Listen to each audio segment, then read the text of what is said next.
So we made a couple of moves here before opening day. Few trades. We flipped Junichi Tazawa and Edward Mojica for Anthony Rendon and Jose Iglesias from the Tigers, Randy Cho for Gary Sanchez, and we traded Mike Karp for Luke Hochevar. We also re-signed John Lackey to be a starter, as we did end up moving Roby De La Rosa and Brandon Workman both to the bullpen. We're going to call up Henry Owens and have him and Alan Webster start for us. So I'll explain the reasoning behind a couple of those moves. The first one, the Rendon and Iglesias one. Basically, you know, what this was about was collecting assets. We don't necessarily have full-time spots for them, and they're going to be sharing duties with guys like Will Middlebrooks, and David Ortiz is going to have his playing time a little bit diminished this year because his ratings are quickly declining, and it's going to be a bit of a logjam around the infield, especially at DH, second base. But I mean, Pedroia is going to play full-time, but shortstop, third base, all that. We still want Bogarts playing every day. Third base is going to be Rendon and Middlebrooks. Middlebrooks is going to get some time at DH and all that. It's sort of a cluster for now, but really it's about collecting assets. The Tigers were hungry for relievers, so we flipped Tazawa and Mojica. I always think relievers are easy pieces to pick up as throw-ins and trades and stuff. I'm not worried about replacing them long-term in the bullpen. For now, we put Workman and De La Rosa there. Workman and De La Rosa are two starters that played well for us last year, but their potentials are not that high. And because we have so many good starting pitchers in our farm system, I think it's best off that we move those guys to relieving spots and let some of our higher potential starters come up and give us some starts here. So that includes Henry Owens, who's pretty much our top pitching prospect, and Alan Webster. You might also see Matt Barnes at some point this year, Anthony Ronaldo, among others. And we re-signed John Lackey to be a third starter for us. And that was pretty much that. We also decided to flip Karp for Luke Hochevar to replace some of our relievers that we lost, and because I've always been trying to deal Karp. So that's pretty much the reasoning behind a couple of those trades. I tried to rush that here because we do have some action going on in the top of the bottom of the first inning here against the Rays. This is the 5th game of the season. We entered 3-1, I do believe. And Henry Owens struggles here in his first start as a Boston Red Sox, his first start of his major league career. Struggles early on, giving up 2 runs in the first. Jake Odorizzi is on the other side of things for the Tampa Bay Rays. He gets Will Middlebrooks to strike out there on that slider. And now later in the game, bottom of the second, James Loney up 0-2 count. And Loney could not catch up to that fastball. 96 up on Loney, and he had no shot at that. Blowing it right by him was Henry Owens. Now bottom of the third, still Ben Zobrist up 1-0 count. Little tapper, third base side of the mound. Henry Owens can't pick it up, but check out the play by Anthony Rendon, getting the start today. Rendon, former top prospect for the Nationals, was flipped to the Tigers for Ian Kinsler last year, and is now a member of the Boston Red Sox after being traded for a couple of relievers. The Tigers also have great depth with their infield. Not only did they have Rendon and Iglesias, but they signed Yunel Escobar, and they did get Rogned Odor from the Texas Rangers. They still have Nick Castellanos and, of course, Miguel Cabrera. So their infield was flooded with middle infield prospects, and that's why they made a couple of those guys expendable to us. Also, Iglesias probably not going to get a lot of playing time this year. He's another guy. Him and Middlebrooks, I don't feel bad about limiting their playing time because their potentials are not that high. So them sort of sitting on the bench isn't really stunting their growth. They pretty much are what they are at this point. They're still good and useful ball players. Whether we have a role for them in the future or not is sort of to be determined. But the reason I'm trying to collect all these assets is so that we can eventually use them. Maybe some of them pan out, some of them don't, or maybe some of them become trade chips in a trade for big name players later on down the road. So that's sort of the point of a couple of those trades, was collecting all these assets and trying to figure out, we'll sort of try to figure out what we're going to do with them later. But Michael Kadire, it's a solo home run. Napoli gets on now, still no outs in the inning, 2-2 count. Middlebrooks, instead of striking out this time, dribbles one in front of the plate. Molina's got it, throw into first in time. Napoli does move up to second on the play, so now there's one away. And the next batter will be Xander Bogaerts' first pitch of the AB. And Bogaerts takes that slider, hits it back up the middle of the center field for a base hit. Napoli rounding third. He's headed home, and he will score on the play safely. It's an RBI single for X, and that will give the Red Sox their second run of the day, tying up the game at 2. Next batter is Anthony Rendon, and he's going to swing and miss on that high fastball, but it gets away from Molina. Bogaerts moves up to second on the play. Now it's a runner in scoring position for Rendon, the young third baseman for the Red Sox. And now 1-2 count. Rendon strikes out swinging on that slider, same slider that got Middlebrooks earlier in the game, now victimizes Anthony Rendon. Next batter is Carlos Ruiz behind the count, 0-2. Back up the middle for a base hit. Bogaerts rounding third. He's headed home. The throw will be not in time, and it's an RBI single for Carlos Ruiz, a man we added in the offseason to be an offensive catcher. Also not too shabby defensively, but getting it done with the bat there. Now 2-on-2 out for Pedroia, hits it into deep right center field. Myers makes the catch on the run, and finally Odorizzi gets out of it, but he gives up 3 runs, and the Red Sox take the lead. Now Henry Owens back on the hill, 0-1 count to Mike Morris.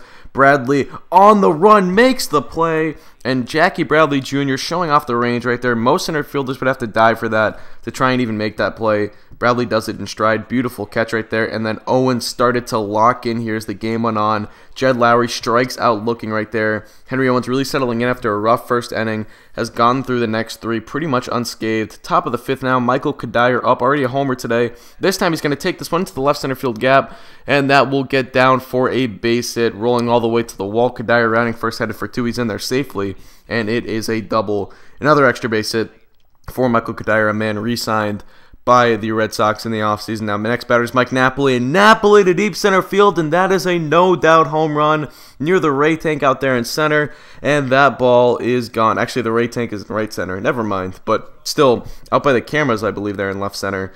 And that is a no-doubt home run for Mike Napoli. A huge towering shot right there. Sort of a line drive. I wouldn't say it was towering, but a big fly. And that is a 2-run homer. So it's a 5-2 ball game, and that's going to do it for Odorizzi. Quick hook. Jake was doing fine through the first time through the order, but after the second time, the guys came up. They really started to hit Odorizzi around, and he would be done after that, so Dylan Ford would come in and would stop the damage there for the Red Sox. So now, bottom of the 6th inning, Will Myers up to get things started here. That's going to go off the wall, played by Shane Victorino. He will get it into the cutoff man. Myers holds at second, but it's a double for the Tampa Bay Rays right fielder, and now Evan Longoria up the next batter. 3-1 count to Longo. And that's going to be ball 4. Henry Owens misses on the changeup. So 2 men on now for Mike Morris. 0-2 count to Mike. And that's going to be dribbled third base side. Played by Rendon. Fires to second. Gets the out there. No play at first, though. So it's going to be first and third with 1 away for the next batter for the Tampa Bay Rays. And it will be Jed Lowry. 2-0 count to Lowry, an offseason pickup of the team, and that gets by the diving glove of Pedroia. Looks like it could have been a double play ball. Instead, it's an RBI single for Lowry, the former Red Sox, former prospect for the Red Sox, came up with the organization, ended up being traded to the Houston Astros. Now 2-2 count, 2 batters later to James Loney. Loney dribbles it to shortstop. Bogarts gets up, fires to first in time, and that will retire the side. So Owens gets out of it, gives up 1 more run, but he's gone through 6 strong so far. 5-3 Red Sox is the score after 6. Kadire 3 hits, Myers 3 hits, and you can take a look at Owens' stat line there. So Dylan Floyd still in the game, top of the 7th now. Kadire up, and Kadire's hot day continues. Or so we thought. A diving catch by Will Myers out and right, and that will retire the side for the Rays here in the top of the 7th. Take a look at a replay. Myers full extension, laying out, and just getting that one inside of the glove. So we're going to head to the bottom of the 7th. Henry Owens now 0-2 count on Ben Zobrist. Zobrist lines it to right field. Victorino ranging. He makes the play, and Owens is through 7 strong. So now top of the 8th. Floyd still in. Mike Napoli up now. Napoli grounder, and that's going to almost get by. Lowry makes the play. Fire to first.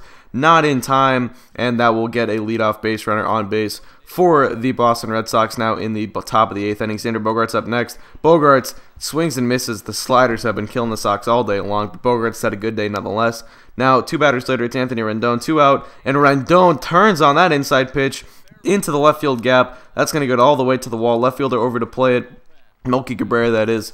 But he will not be able to get Napoli at third. Rendon moves up to second. Now it's second and third with 2 away from the next batter, which will be a pinch hitter. 2 batters later, David Ortiz pinch hitting for Jackie Bradley Jr., but it's a slow roller to the shortstop, flip to second, and that will get the Rays out of the jam. So we're going to head now into the bottom of the 8th inning. 2-2 count on Will Myers. Henry Owens still in there at 93 pitches. That's going to be a little flare out into shallow center field. Pedroia makes the play. A beautiful play by the former Gold Glove winner, Dustin Pedroia. Great over-the-shoulder catch. Now next batter is Evan Longoria. 2-2 count. And Longoria swings and misses on the changeup. That was a lengthy at-bat right there. 9 or 10 pitches. Longoria really making him work for it, but a big strikeout now. Next batter is Mike Morris. Jammed here, fists it out to first base. Napoli's got it, and that's going to retire the side. That would do it for Henry Owens. 8 very strong innings out of him. Gets through that rough first and pretty much dominated the rest of the way. So Steve Jeltz is going to come in for the Tampa Bay Rays now to pitch for the top of the 9th inning. Pedroia up first. He lines that one back up the middle for a base hit. Red Sox looking for some insurance runs here. Only up by 2. get a couple. Maybe can rest Koji for the day, save him for another one. Oh, you never know. But Shane Victorino up next. He lines this one into right field for another base hit. So the first 2 men get on base here for the Red Sox. The top of the lineup doing the job, or getting the job done here in the 9th inning now. Next batter is Mike Napoli, batting 3rd today with the absence of David Ortiz.